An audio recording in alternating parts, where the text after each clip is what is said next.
Professeur Engoulevent, bonjour, je vais vous laisser le soin de vous présenter. Bonjour, donc Denis Engoulevent, je suis cardiologue au CHU de Tours. Et si je vous ai demandé de venir devant notre caméra, c'est parce que vous êtes intervenu dans une session dans laquelle on va parler des anti-PCSK9. C'est une classe qui a déjà montré beaucoup de choses très intéressantes, mais on a l'impression qu'il y a autre chose derrière et qu'il y a de nouveaux médicaments qui vont arriver. Est-ce que vous pourriez nous faire un peu le point sur cette évolution ?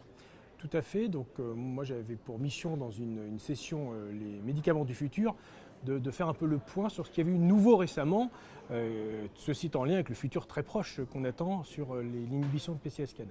Alors quelques points très nouveaux, très intéressants. D'abord pour l'inhibition de PCSK9, il y a les anticorps qu'on connaît, qui sont en développement, mais il y a d'autres types de molécules qui vont viser à inhiber PCSK9, soit en extracellulaire, avec des petites molécules, on appelle des petites molécules de synthèse, parce qu'on connaît le site actif de fixation de PCSK9 sur le récepteur du LDL, et donc il y a des petites molécules de synthèse développées pour le bloquer. On est dans les stades très précoces. Et puis il y a le blocage en intracellulaire de PCSK9 avec là deux types de produits, dont un qui se développe très vite. Il y a l'utilisation d'ARN interférent. Donc là, c'est un petit fragment d'ARN qui est complémentaire de l'ARN messager de PCSK9, qui est couplé à un complexe protéique, lui, de répression des gènes. Et lorsque ce couple d'ARN interférent se colle sur l'ARN messager de PCSK9, il le casse en deux. La protéine n'est plus traduite, n'est plus produite, et donc il n'y a plus de PCSK9 produit en intracellulaire. Donc ça, c'est le mode d'action. Maintenant, qu'est-ce que ça donne chez l'homme? Des résultats très intéressants qui ont été présentés récemment à l'AHA, c'est l'étude Orion, qui montre qu'avec une injection, on arrive à baisser PCSK9 et le LDL durablement jusqu'à 6 mois. Donc on pourrait imaginer, si ce médicament, je dirais, continue son développement sans péripéties, d'avoir une inhibition durable et prolongée de PCSK9 et une baisse durable et prolongée du LDL avec une injection tous les 6 mois, voire tous les 3 mois, en fonction, je dirais, de l'analyse pharmacocinétique. Donc très prometteur, mais point d'interrogation, que se passe-t-il en termes de sécurité d'emploi quand on bloque PCSK9 dans la cellule et non pas en extracellulaire, ce que font les anticorps? Là, on ne sait pas. Deuxième concept de blocage intracellulaire, les ARN antisens, c'est pareil, c'est quelque chose qui se colle sur l'ARN messager et empêche sa traduction. Donc au final, on aboutit à la même chose, mais là, on n'a pas encore de données de pharmacocinétique importantes chez l'homme. Donc on a des évolutions prévisibles. Ces évolutions, est-ce que, d'après ce que vous dites, j'ai l'impression que ça ne va pas nous mener à avoir une pléthore de molécules comme on a une pléthore de statines, mais plutôt des classes qui, en inhibant PCSK9, vont quand même avoir des modes d'action différents.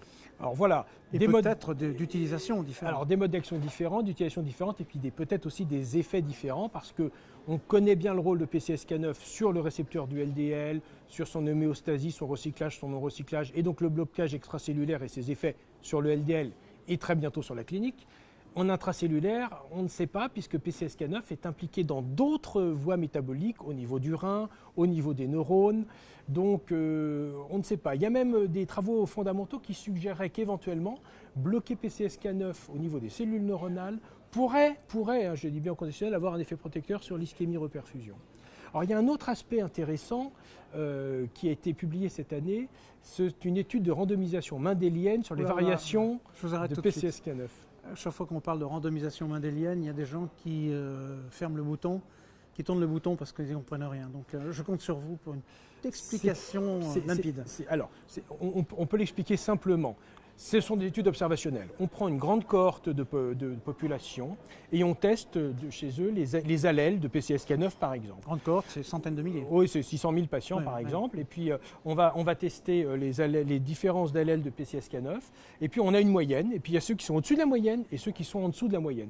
Et donc comme c'est une moyenne et même une médiane, vous avez votre population divisée en deux groupes. Ceux qui ont un peu plus de tel allèle et ceux qui ont un peu plus de l'autre allèle. Et donc ça va se traduire par un PCSK9 un peu plus efficace ou un peu moins efficace. Donc comme ça, vous avez vos deux groupes. Et ces deux groupes, vous les avez finalement randomisés a posteriori, parce que les gens n'ont pas été randomisés à la naissance, mais on constate qu'on peut faire deux groupes. Donc c'est comme si c'était une randomisation.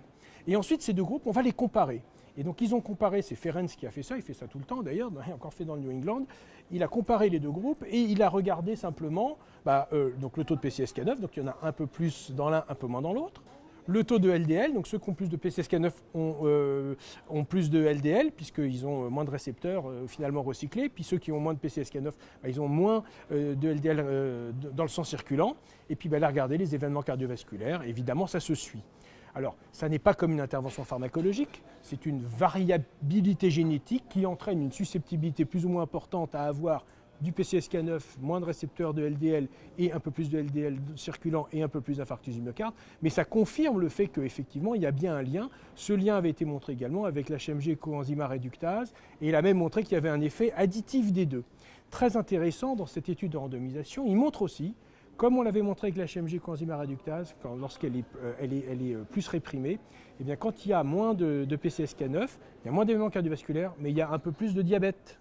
Ça nous rappelle les études sur intensification du blocage d'HMG coenzyme réductase par les fortes doses de statine et un peu plus de diabète. Donc question, est-ce qu'il y a toujours ce lien entre moins de LDL circulant et plus de diabète?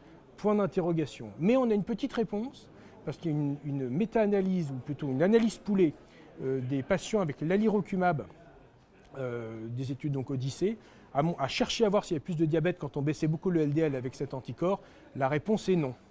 La réponse est non. Mais dans le cas de l'alirocumab, on a bloqué PCSK9 dans le sang, pas dans la cellule. Donc là, on avance un peu dans ce chemin de différence entre l'intracellulaire et l'extracellulaire. Mais je pense, et vous l'auriez dit, qu'il ne faut pas se dissocier de la clinique parce qu'on a eu montré au début des statines qu'il y avait des populations à LDL génétiquement bas, des populations à LDL génétiquement élevées. On avait la conviction qu'ils ne se comportaient pas pareil en termes de risque. Exactement. Il a quand même fallu faire tout le développement clinique derrière. Ça ne dispense pas. Non, non, Hein, absolument. c'est important, hein. Non, non, bien sûr. Ça ne fait que valider et prouver des concepts. Et puis, ce n'est pas la même chose de naître avec un LDL bas toute sa vie, c'est probablement protecteur, et puis de faire un infarctus un jour et de recevoir ensuite un traitement qui va vous le faire baisser. Là, on ne peut pas comparer. C'est important de le préciser parce que de temps en temps on oublie. Est-ce qu'il y a d'autres sessions particulières ou des choses que vous attendez Alors, disons en 2017 quoi. Alors évidemment, on a eu en 2016 aussi les résultats de l'étude GLAGOF avec cette fois-ci l'évolucumab qui avait montré que de fortes baisses du LDL avec l'évolucumab faisaient régresser dans une certaine mesure la plaque d'athérome, mais on n'est pas sur les événements cliniques et ce qu'on attend bien entendu, c'est dans 2 mois à l'ACC, la publication des résultats de Fourier, plus de 27 500 patients, un suivi moyen supérieur à 2 ans, plus de 1600 événements attendus, l'étude on sait qu'elle est terminée, on va avoir les résultats, est-ce que la baisse intensive du LDL cholestérol par un anticorps anti-PCSK9 fait baisser les événements cardiovasculaires et la mortalité? On l'espère. Suspense insoutenable pendant 3 mois. Plus que 2 mois, Plus que 2 heureusement. On souffre. Merci beaucoup. Merci, et puis c'est un plaisir. on va être appelé à se revoir parce qu'il y a encore, ça bouge. C'est un domaine qui bouge. Avec grand plaisir. Merci.